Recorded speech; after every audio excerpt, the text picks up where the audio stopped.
what a day it was ahead of the first round of the NCAA tournament here from Providence, Rhode Island, Purdue, and High Point, the game that we're focused on. And man, it was a lot of fun. But ahead of this game here at Amica Mutual Pavilion, we talked to a bunch of Purdue fans on their thoughts of the game, and we had the most unlikely house divided I think I've ever seen. And what's better, an Indianapolis resident. Take a listen.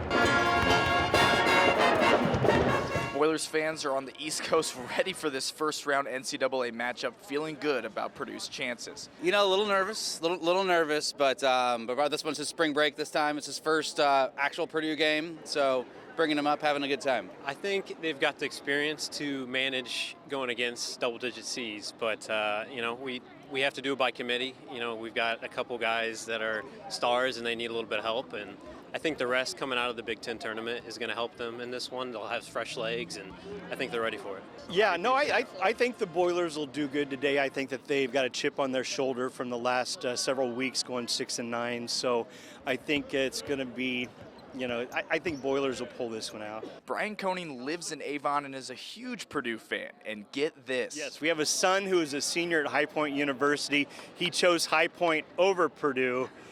So he's a senior getting ready to graduate in May, and as soon as we found out that he was going to be coming to the game, we thought, what a great opportunity for us to come and join him.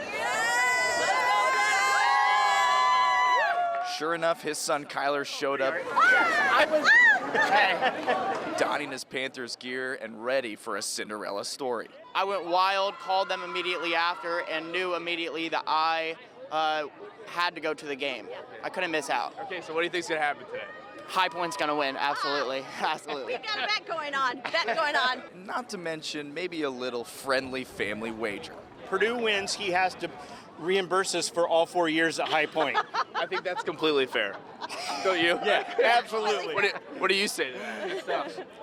Maybe in like 40 years.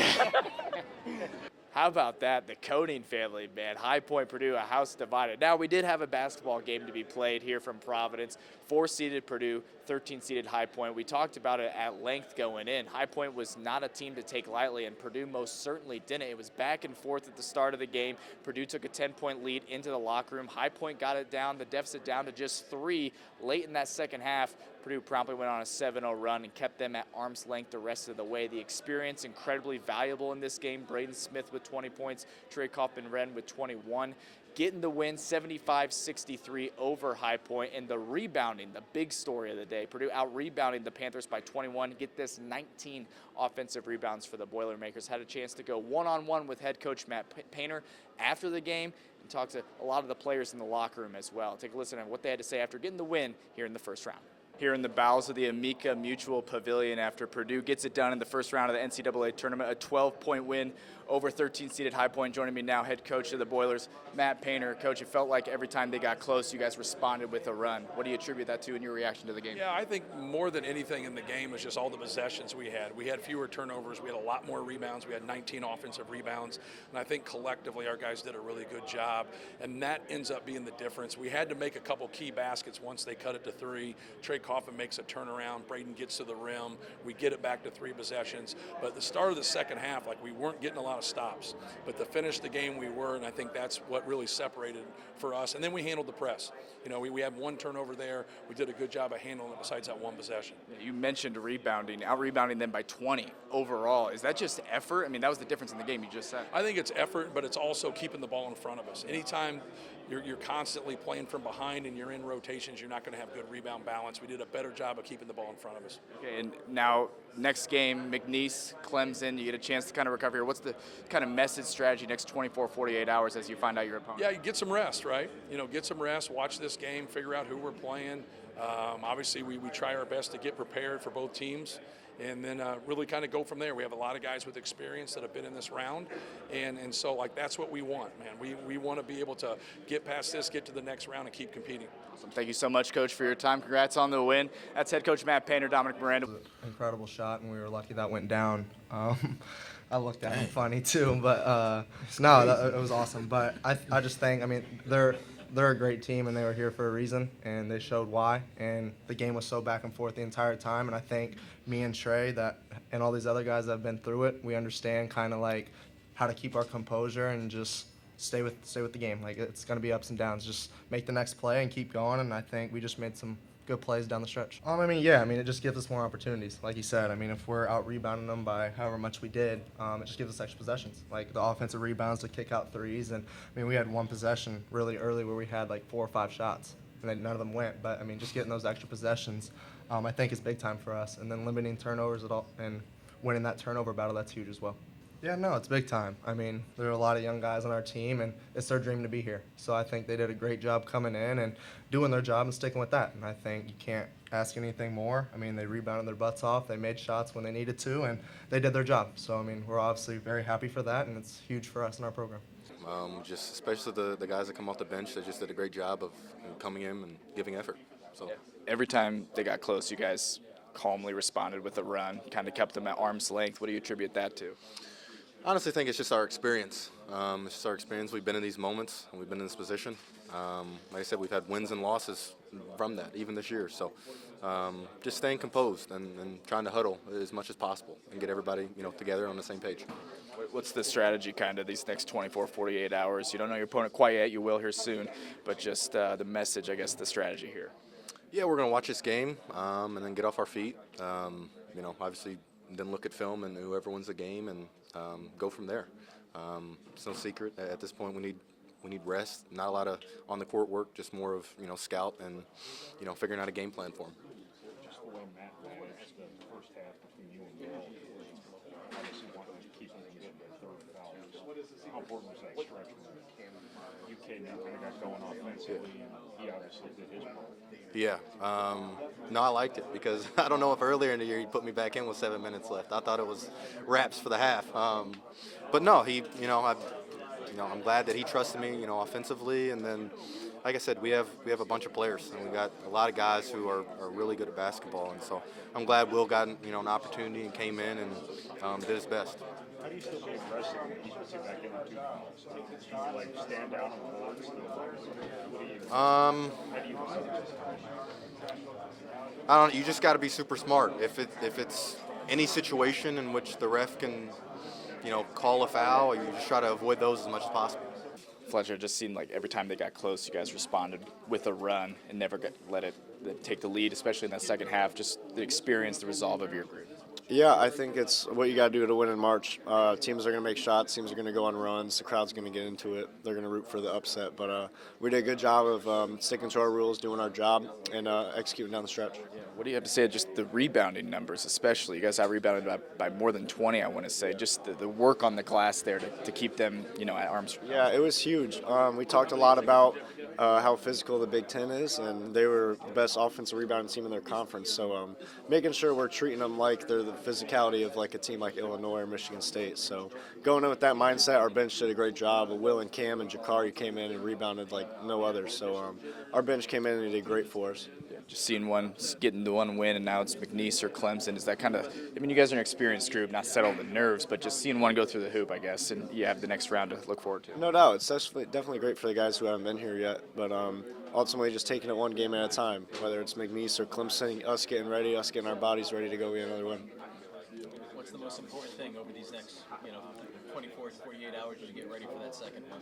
Yeah, just sticking to what we do, get our bodies right, and then show up ready to go like we did today, and have that same effort that we had today. Just felt like you guys kind of kept them at arm's length. Every time they got close, you guys responded with a run. Do you attribute that to experience or just the way the game was going? It feels like you guys were in control. I think it was a little bit of both. I think we were getting the shots we wanted. We were all doing our jobs. I think the bench came in and really gave us a spark at those times where like you mentioned, that we needed to push ahead. I think we just kept them out the paint as much as we could. That's what they really wanted to do, was drive in and get downhill, and I think that's what we struggled with at times lately in the down the stretch in the season. But I think we really locked in on their personnel. They still got some shots off, but I think it was really big for us to get those stops and contain them as much as we could. Yeah, stops and rebounds. You out-rebounded them by more than 20. What do you have to say about your guys' work on the glass? That was a huge part of this game. I really think it's just wanting it more than them. I think they. I can't really, say what they've seen on the season. I haven't really watched them much other than the games that we've watched, but I think the physicality in the Big Ten is really, really different than a lot of conferences. So I think that we brought that to them, and they didn't really respond well. So I think that's really what made a big difference in the game, and we didn't really give them a chance to come back after we got those offensive rebounds. You got a huge follow-up slam. It felt like just put some life into your team and really kind of sparked you guys there. How'd that feel? I mean, that's pretty sweet. I mean, it felt great. Obviously, love getting those plays. Obviously, like you said, it's an energy play. Boost the team. Like I said, we all just do our job. I'm going to get the offensive rebound. We got a lot of offensive rebounds, and I think that play was really just something that helped us get on the run. What's the most important thing these next 24, 48 hours? McNeese or Clemson? You see one go through the hoop. You get your first round win. What kind is the message and the vibe here going the next day or so? Obviously, rest up. Watch this game, see who wins, and just prepare as much as we can the day that we have, and then just come out ready to play. It's just being solid, just kind of focus on what we need to focus on. A lot of times I feel like we've been in positions where we try to do too much. People try to make plays that we don't really need in that moment. So when a team kind of cuts the lead back down, I think we did a really good job of just focusing on what our game plan was, continuing to do the little things, and in the end it helped us out. You out-rebounded them by over 20. Just talk about your guys' work on the boards. I feel like that was the real difference. I mean, it's an emphasis for us. Both offensively and defensively. We try to have fewer turnovers and more rebounds just to get more possessions than them anytime that we can. And obviously, when you out-rebound a team by 20, it helps.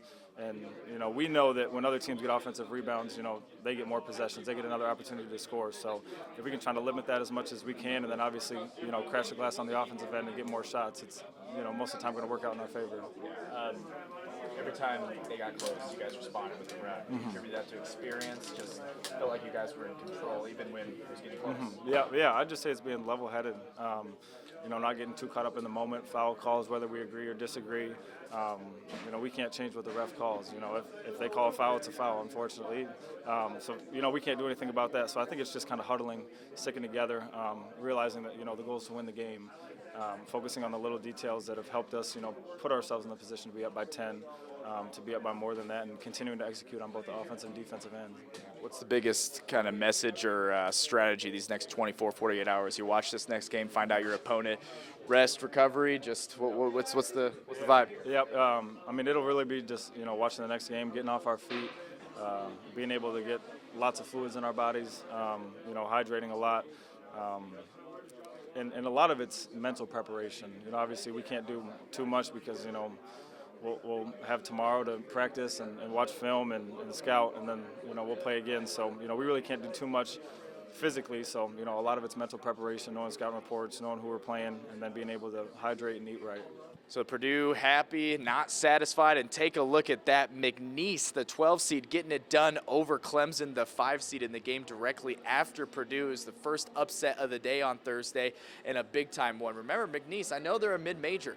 They've won 12 straight games, including that game. They dominated Clemson from start to finish. It got close down the stretch, but McNeese, a solid team. Head coach of that team, Will Wade, reports say has accepted the NC State job. So they're playing like a team who has a lot of confidence. Purdue's certain to have their hands full. There's no doubt about that. But should be a lot of fun here on Saturday. Providence, Rhode Island, Amica Mutual Pavilion, McNeese and Purdue. Purdue looking to get back to the Sweet 16. And remember, Boilermakers fans, the Sweet 16 and Elite 8 games in that Midwest region will be in Indianapolis, Lucas Oil Stadium. So Purdue looking to get back home and looking to get back to the Sweet 16. We're going to have much more coverage for you right here on WTHR Plus as far as the NCAA Tournament and Purdue goes, and of course on air, Channel 13, WTHR. So be sure to keep it locked right here on Channel 13. For now, Dominic Miranda here in Providence, Rhode Island, 13 Sports.